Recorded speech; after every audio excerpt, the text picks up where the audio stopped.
जय विष्णु भगवान, जय श्री हरि। आइए शुरू करते हैं माघ मास का 23वां अध्याय।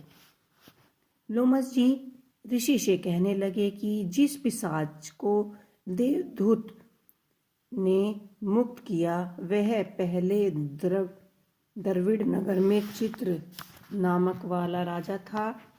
वह बड़ा ही शूरवीर, सत्यपरायण तथा पुरोहितों को आगे करके यज्ञ आदि करता था।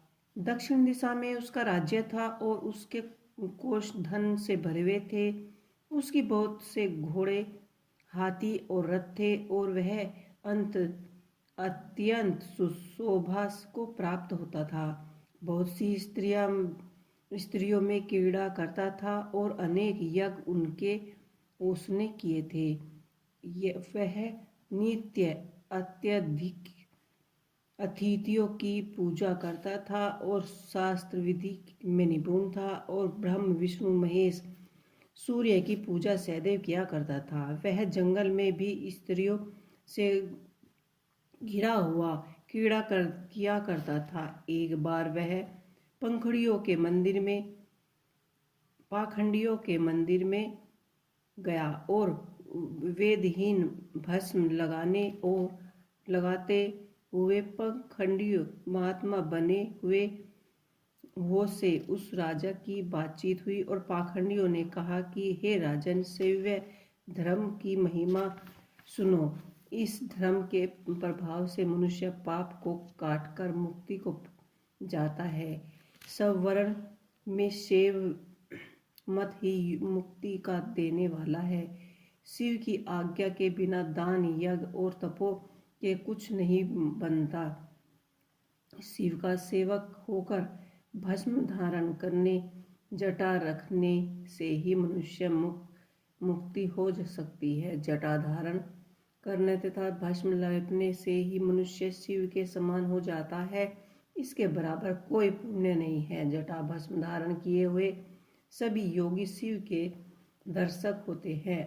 अंध, जड़, नपुंसक तथा मूर्ख सब जटा से ही पहचाने जाते हैं। शूद्रवाणी के सेव्य भी पूजनीय है और विश्वामित्र क्षत्रिय होकर तप से ब्राह्मण हो गए और वाल्मीकि चोर होकर भी उत्तम ब्राह्मण हो गए। अतः एक शिव पूजा में किसी बात का विचार नहीं, तप से ही ब्रह्म महत्व प्राप्त होता है, जन्म से नहीं। इसी कारण शिव का दर्शन उत्तम है तथा शिव के शिवालय दूसरे देवता का पूजन न करे। शिव तपस्वी को विष्णु का त्याग करना चाहिए, ना ही विष्णु की मूर्ति का पूजन करना चाहिए। शिव के दर्शन से शिव का द्रोह उत्पन्न होता है और शिव के द्रोह से सौरवादियां नरक में जाती हैं। इसी से भवसागर से भी पार होने के लिए विष्णु का नाम भी नहीं लेना चाहिए। शिव भक्त निशंक होकर जो शिव से प्रेम करते हैं वह कैलाश में वास करते हैं, इसमें कुछ संदेह नहीं। इस धर्म के पालन करने वाले का कभी नाश नहीं होता। इन पाखंडियों ने ऐसे वचन सुनाकर राजा ने मोह में आकर उनका धर्म धारण कर लिया और वेद धर्म को त्याग दिया। ऋतु स्मृति और ब्राह्मणों की निंदा करने लगा। उसने अपने घर के अग्निहोत्र को बुझा दिया और धर्म के कार्य बंद कर दिए। विष्णु की निंदा और वैष्णवों से द्रोह करने लगा और बोला कहा विष्णु कहाँ देखे जाते हैं। कह रहता है कि किसी ने देखा है और जो लोग नारायण का भोजन करते थे और भजन करते थे उनको दुख देता था। पाखंडियों का मत ग्रहण कर राजा वैदिक धर्म, व्रत, दान और दानियों को नहीं मानता था, अन्यथा अन्याय से दंड देता। वह कामी राजा सदा स्त्रियों के में घिरा रहता और क्रोध से भरा रहता और गुरु तथा पुरोहितों के वचन को नहीं मानता था। पाखंडियों का पर विश्वास करते हुए उसको गांव, हाथी, घोड़े और सवर्णियां आदि देता था।